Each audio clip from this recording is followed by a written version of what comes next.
Boy, Jet Black, the one and only, here with another exciting video. And in this video, we are going to be talking about Thomas Reed and his UFO abduction that has been put into US history as being historically true and significant. Now, this is old news. For anyone who's been keeping up with this is something that happened in 2015, back in November, but I haven't heard anybody talk about it, and I think it's pretty interesting. And it's something that I would like to talk with you guys today on this live stream. That's right, it's been a hot minute since I've done anything live, so I decided to do this live chat video totally out of the blue to see, who would show up. Yo, Rap King, good to see you. So I'm going to be talking about Thomas E. Reed. So back on September 1st, 1969, Thomas Reed claims that his family got abducted by insect humanoid aliens on a turtle shaped spaceship, and he presented his case to a historical society in Massachusetts, and they were like, yeah, that seems legit. And they added it to official historical record. And then the governor of Massachusetts cited it as being a historically true and significant event as the world's first off world incident. Let's see. Let me see more of what Rap King was saying. He said, I'm glad you're back. Hey, thank you kindly, Rap King. I mean, technically, Rap King, I didn't really go anywhere. I just have been making, like, different kinds of videos. I haven't been doing a lot of live content. I think this is my first live stream I've ever done in portrait mode, which is kind of interesting. Let me know if you guys prefer portrait mode or landscape mode or whatever. But I think it's really interesting that this Thomas Reed thing is even, like, a real phenomenon. Like, the idea that we want to say historically that someone got abducted by aliens, and the fact that this has been a part of US history for like 7 years, but I've never heard about it, is like really odd, at least to me. And it's not that it hasn't been publicized. So this event has been talked about on multiple different news broadcasts. It appears in an episode of Ancient Aliens. It appears in an episode of Unsolved Mysteries on Netflix. There are other YouTubers who have covered this topic. So there's like a ton of talk about it, but I feel like this talk almost feels like it's in its own little corner of the internet where you either know or you don't know. Rap King said, I was watching one of your old videos. Who is Afro Ninja? So Afro Ninja is someone who I used to go on patrol with back when I used to do real life superhero stuff. Let's see, Camaro said, hello. Yo, Camaro, welcome to the stream. It's good to have you. How's your day today? Do you have any questions for your boy? And do you have any discussion topics I talk about on the stream? I'm talking about an event that happened on September 1st, 1969, where this guy said that he and his family got abducted by aliens, and Massachusetts has made this event historically insignificant. They're trying to say that it's like a real thing that happened, and they made it an official part of US history, even though it's a story about aliens. Like, that's like the main topic. Your boy Rap King just asked me about my old crime fighting days back in the day when I used to patrol and report crime. Afro Ninja is a friend of mine who used to go around and help me report crimes and pick up litter and stuff like that. Camaro said, you haven't streamed in a while. That's true. For a long time, I haven't really done a lot of live stream content. I started doing a lot of the YouTube short stuff. YouTube shorts seemed to blow up for like a good bit, where you could make a video as a short and it would just get like views on views on views. Recently, I've just been kind of busy. Let's see. Rap King said, what happened to him? Okay. So I can go over the Thomas Reed story. There's going to be a very abridged version of the story. But essentially, back on September 1st, 1969, Thomas Reed was in a car with his brother, his mom, and his grandmother. They were crossing over a bridge when they saw the bridge. It's like an enclosed bridge, so it has like a roof on it. They see lights all around them shining through the bridge, and they see this weird, like, floating ball of light that seems to, like, surge and move, and it follows them as they're crossing the bridge. As they cross the bridge, they notice a large clearing that has this massive turtle-shaped object, which I believe in at least one interview he says looks like as if it's like a living thing, which I find interesting. But he sees this massive turtle-shaped object, which he says is like the size of like a football field, and then suddenly there's a bright flash of light. All the life in the area starts like chirping, like birds and bugs and stuff like that. And then suddenly he's inside of what he says is like a hangar, and there are these weird ant-like insect humanoid creatures walking him into a room. he says that they take like skin samples from his arms, and he has like weird like bruises on his arms from it. And then he suddenly like wakes back up inside of the car, but everyone in the car is in like different locations. 3 hours have passed. They have like weird memories of what happens, but no one remembers fully what happened during the 3 hour period. And he reported this to a historical society years later. And they were like, you know what? We think that actually happened. So they decide to make it a part of official US history, like this event, and they say that it was like true and historically significant. And then the governor of Massachusetts cites it as being true and historically significant. So now the story about a guy getting abducted by like humanoid insect aliens is like legit US history and has been for like 7 years, but nobody talks about it. And I think that's really odd, and I don't know why.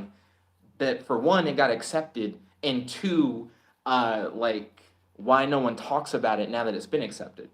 Oh, Rap King said, what happened to Afro Ninja? Oh, I'm not gonna give away who Afro Ninja is as like a real person, but I will say that he's doing fine. I believe he's in school still, or he's graduated. I'm not sure, and he has a kid now. So I mean, time flies, you know. Let's see. Camaro said, that's weird. He said, I don't believe it. So it is a very unbelievable story, right? The reason why I think they accepted it into historical record is because that same day back in 1969, there were tons of people around this certain part of Massachusetts who saw UFOs, supposedly, and reported them into the local radio station. So the local radio station kept getting blown up with people going like, I saw this strange thing outside. I saw this other thing. So that day already was kind of like infamous as like a woo, a whole bunch of people saw like UFOs thing. But Thomas Reed has a story where he's like, I didn't just see one, my whole family got abducted, kind of thing. So not only does Thomas say that he got abducted, but his other family members back him up that like something weird happened. However, Thomas is the only one who has such in-depth memory of everything that happened. They also did a lie detector test on Thomas, which, to be honest, I don't think lie detector tests are really that on the up and up for real. It seems like a lie detector test is something that's not super reliable to use as evidence, but it was used as a part of this case to the Historical Society to show that Thomas Reed wasn't lying, and he did score fairly high on the lie detector test. So they essentially checked to see if he was lying using the test, and then they said he wasn't. You know, you have the town on that day all reporting seeing strange objects. You have the fellow members of his family who can back up his story that something weird happened. However, they can't be as descriptive as Thomas in their details. So when you add all that together and you have the Historical Society looking at all this evidence, they ended up doing a vote, and it ended up being a majority vote kind of thing. So some members of the Historical Society said, we shouldn't add this to our history. We don't believe that this happened. But the majority of them said, you know what? This is a true and historical event, and they added it to U.S. history. So once it was made a part of U.S. history from the Historical Society, the governor took it a step forward and cited it as being historical and true. And there's actually a certificate for it. Not only that, but there's a memorial park. You can go to a park located nearby the bridge where his family was supposedly abducted, and they have like a plaque that is essentially a copy of the certificate, in areas where you can like sit down and take pictures and stuff like that where the family got abducted. And this park is considered a historical landmark. So it's really weird. Like oh, also people have gotten married there and like held events and stuff. Camaro said, are they going to tell this in schools? Now, this is something that I find really interesting, the concept of whether or not this is going to be taught in schools. There's a lot of history that isn't taught in schools already, let alone history about weird insectoid aliens that abduct people. So I'm going to argue schools probably could try to teach it, but a lot of curriculum is like standardized. You know, so unless they add it to like a standard curriculum, I don't really see it being something that's taught in schools. A teacher could probably tell their students about it, and they would be telling them about real US history. I guess a history book could try and slide it in as like an insert, you know. So you could teach it, I suppose, but are they? I don't know. See, when this was added as a part of official U.S. history, that was back in November 2015, and during that time, I was like a freshman in college. Now I've been graduated from college for like years now. You know, I'm not in school currently. I don't know what they're teaching in history classes in the modern day. So I have no idea whether or not this is something that will be taught in schools. I do know someone who is a history teacher, albeit in middle school, like they're a middle school history teacher, and I know they're not teaching this in school, so I have no idea. Because this was an event that happened in Massachusetts, and a Massachusetts Historical Society is the one who like said it was historically true and significant, and the governor of Massachusetts is the one who said yes, it is historically true and significant, and the memorial is in Massachusetts. It makes me think that maybe they might teach it in schools. You know, like it's if anything, it's heavily significant to them because they consider it to be like a local event. Let's see, Camaro said, "Did you move?" No, I didn't move. So I guess it depends on like when you're asking. I moved into this current place back in like 2019, and this is like my apartment that I live in, kind of thing. Before this, I was like living with my dad in between having graduated from college and finding an apartment, and then before that, I was living in the dorms at college. So this is the place that I've been at since 2019. So I'm like still in that location. And it's probably the location that a lot of people are familiar with seeing me doing like streams and stuff. Depending on how long you've been watching the channel. I mean, if you've been watching the channel since I started making videos, then thanks for staying that long. But if you're all the way back then you know I used to live with my parents like way back in the day when I was like a kid. But yeah, I wanted to bring this topic up to you guys' attention and hear you guys' thoughts on it. I did this as a live stream video because I wanted to like see if you guys had any questions about it, see if you guys have any like interesting thoughts on it, because I would love to talk about this with someone who's like interested in discussing this weird part of U.S. history, you know, and how it seems to have like no effect on anything. Like even though we're essentially saying that it's historically true and significant that someone got abducted by humanoid ant-looking aliens, it's not like we accept humanoid ant-looking aliens as true in everyday life. And it may be because of what you mentioned earlier, Camaro, the fact that like this isn't necessarily taught in schools or something. Also, I want to make sure that I'm seeing all of the live chat. Yeah, it was showing me top chat instead of all of the live chat, but I haven't missed any messages yet, so that's cool. But yo, Camaro, how are you doing today? What have you been up to? How are you feeling? Just want to check in, see how you're doing. Camaro said, if I was one of those history people, I would have voted against putting it in history. That's fair. I mean, one thing that's interesting about this is that they voted it into history, and now it just is. And the governor, like, cited it, and also the Justice of Peace, Kevin W. Titus, like, stamped it or whatever. There's like a raised seal on the document. Like it's a very official document with like a signature from the governor and a signature from the lieutenant governor, and it's backed up by the historical society. You have all these different like big name people essentially saying like, yes, it's historically true and significant, and then it just never comes up. No one ever really talks about it. I mean, except people who live in the area, I imagine, and people who hear about it from all these different shows that have covered it. I think it's weird that it like has so much publicity, but then also doesn't. Like there are tons of shows that have talked about it, tons of news broadcasts that have talked about it, but it's kind of just a whatever thing. But at the same time, I feel like it shouldn't be. Like if we're gonna go as far as to say that a guy getting abducted by aliens is a thing that really happened, then shouldn't we then take alien stuff more seriously? And if we think that people getting abducted by aliens is something that doesn't really happen, then maybe we shouldn't make it a part of U.S. history. Like, I feel like we should either remove it from U.S. history, or we should keep it in, but then be like more serious about its inclusion. Camaro said, I'm good. How about you? Oh, I'm fantastic always. Thank you for asking. Right now, I'm chilling. After I do this stream, I'm going to like exercise, order some food, shower. I have a call with John Mason later today. I'm going to catch up with him, see how he's doing. But yeah, I'm doing good. I'm doing good. Camaro, what are your thoughts on this situation? Do you think this should be removed from U.S. history? Do you think we should take it more seriously as a part of U.S. history and there should be more of a discussion about it? Or do you think we should just continue with what we're kind of doing now, where we consider it true and historically significant, but we kind of keep it like under wraps? No one really talks about it. It's not like a super big deal. It's not on everybody's mind. What are your thoughts on like how we should proceed with this being a part of history in one way or another? I've personally been using it to inspire like writing ideas.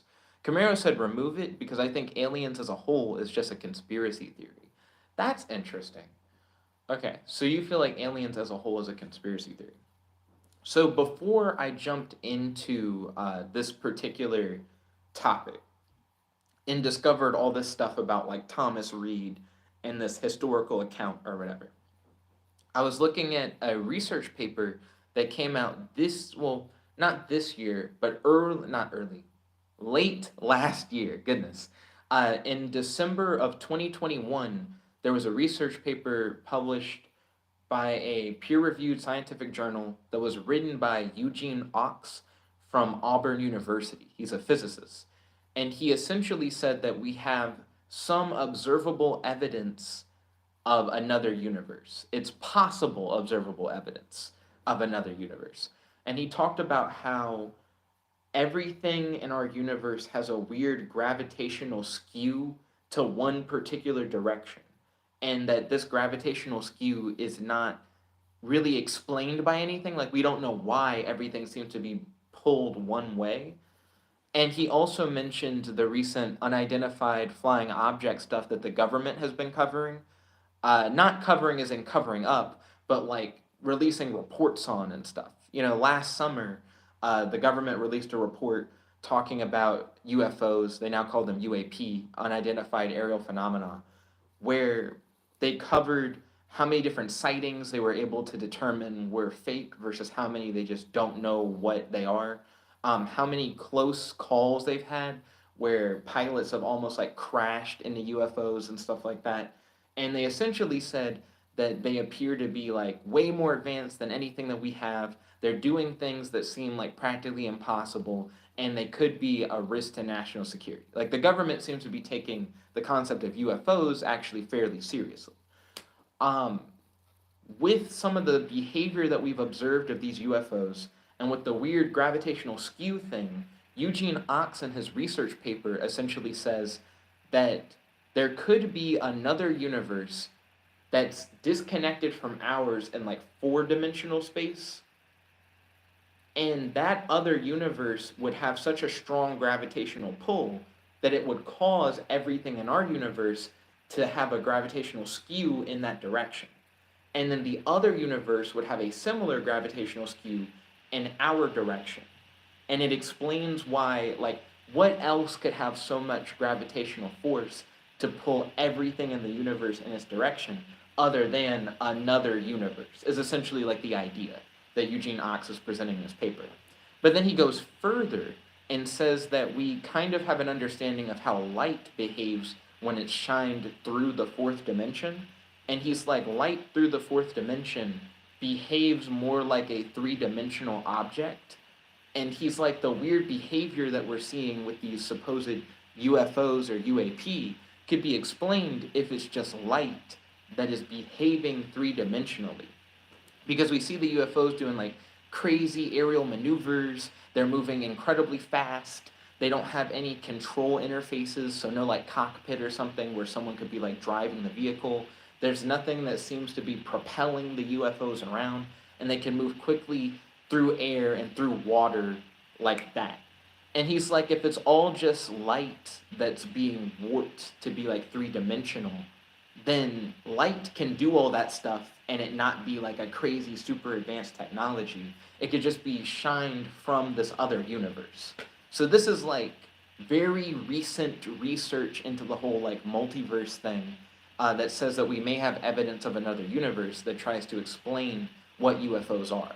So I was looking into stuff like that when I suddenly ran into this Thomas Reed thing, and there's a weird discrepancy between what we consider UFOs to be historically with this Thomas Reed thing and saying that it's like aliens, and what we believe based off of like observable evidence saying that it could have to do with other universes.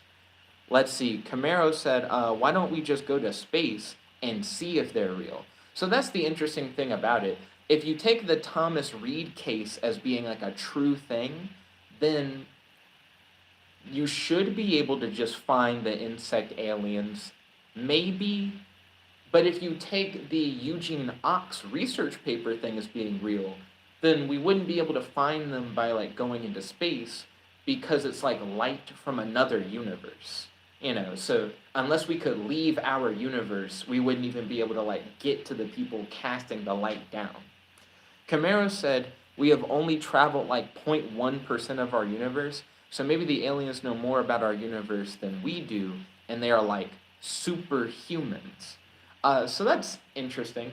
Based on what Eugene Ox was saying in his research paper, he was like, if the UFOs really were aliens, like actual aliens in our universe, they would have to be way more advanced than us, like incredibly more advanced for their UFOs to do the stuff that we see UFOs doing.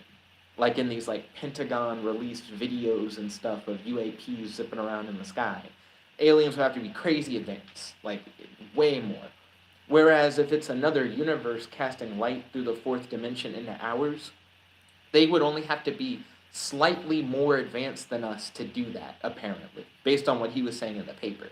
So, to me, it seems more likely that maybe it's the other universe light thing, and even that sounds like a stretch to me. But technically, the alien interpretation is more likely if you really do take that historical account as being true. Like, if he did get abducted by, like, insect alien people, then I guess we just have super advanced insect alien people or whatever. So maybe the reason why we can't find them is because they're just so much more advanced than us or whatever, and we just don't know how to detect them or something. I don't know. Let's see. But I do think this is an interesting topic for sure. And thank you, Camaro, by the way, for like tuning in and like talking with me about it. I also want to thank Rap King for hopping in as well. He asked a little bit about Afro Ninja, so that was cool. I'm trying to figure out if there's anything else in particular that I want to ask you guys about. Now that you guys know that this is supposedly a part of like U.S. history, do you have any interest in like the memorial park or whatever, where people will go and take pictures? Someone's apparently been married at the UFO park before. Some people go there just because it's like a part of history. Camaro said, who is Afro Ninja? Okay, so back in the day, when I was like 10 years old, spanning all the way to like the end of high school, I used to go out and go on patrol, where I would look out for any crime that I saw. I would like pick up litter, and I would anonymously report crime to the police. I was on the news doing this. I was in like the school paper. In high school, I actually started like a club where people at the school could like join the club, and they would go on patrol in their respective neighborhoods, and we all would like communicate with each other. But way before I started like the club, which had like 70 plus members in it, it was just myself, and then over time that grew to be Afro Ninja and I. We would both go on patrol, and then later on that grew to be Afro Ninja, Ghost, and I would all go on patrol, and we would just report crime and anything that we saw. So Afro Ninja is the first other crime fighter or real life superhero who joined the group and was going on patrol. So Camaro said local news or national news? Local news. So we appeared on local news talking about the crime fighting stuff. And then we appeared in like the school newspaper. So nothing like super big. It's just a thing that happened back in the day. And of course we used to post YouTube videos of us going on patrol, and we would do videos where we're like helping return lost dogs to people, videos of us finding graffiti and reporting graffiti to the police and stuff like that. I thought it was a lot of fun. We would even like dress up a little bit. We would like wear a costume or something. Keep in mind, this is something that I did when I was like fairly young, but I do feel like we did help, especially with picking up litter and just reporting non-violent stuff that we would see. Because then later you would see, you report some graffiti and then it gets cleaned up or something. Camaro said, that sounds fun. It was fun. I definitely enjoyed doing that back in the day. I thought it was fun. Now I don't do the crime fighting stuff. I don't patrol. I help in a different way. I'm a cybersecurity research engineer, so I help do cybersecurity stuff. That's my big thing. Ba-da-da-ba. Let's see. But yeah, this Thomas Reed thing is just really fascinating, and it's just been tickling my imagination. In case you guys want to learn more about it, ufopark.org has a lot of information not only about the memorial park, but also just straight up has the documents on it. So if you want to read like the citation from the governor, it's right there. If you want to read the letters from the historical society, it's right there. If you want to like read a UFO incident report about it, that's available. You can read about like his polygraph results. It's a good hub of all this information. Camaro said, my brother wants to do that. So your brother wants to do the patrolling and looking around stuff for crime and reporting crime. Sure. As long as your brother's like being careful. Depending on how old your brother is, make sure to ask parents about it and stuff like that. My parents knew what I was doing, so I just think that is important. Let someone who's, I guess, of age, like an adult, like a responsible adult, know what you're up to and make sure that you're safe if you are gonna do it. And then Camaro said the cybersecurity thing. Oh yeah, cybersecurity is like a booming industry right now. There are tons of cybersecurity jobs that need to be filled, and not enough people to fill them. So if your brother wants to go into cyber, it is a great career to hop into, especially right now. And I feel like as the world becomes more technologically developed, as more things are connected to internet servers and become vulnerable to being attacked, I feel like there's going to be a bigger demand and a bigger need for cybersecurity people. So yeah, a great career field to go into. Highly recommend. Ba-ba-boy. Let's see. So I guess for now, I'm going to end the stream unless anyone has anything else they'd like to add about Thomas Reed and the UFO stuff. I'd like to say thank you again to Camaro. You've definitely helped keep the conversation going, making this live chat a fun chat discussion. Camaro really comes from the perspective of it shouldn't be a part of history. We shouldn't have added it in the first place kind of thing. I do like your question that you asked earlier about whether or not we should teach it in history classes. That was cool. But anyways, thank you all for watching. If you guys like this video, make sure to smash that like button, favorite, comment, subscribe, and ding ding ding, ring the notification bell, you know if I whenever these videos. Your friend, your boy, Jump Like the One Only, logging out. Peace, guys. Check it a bow. You never actually forget how to do that. It's like riding a bike.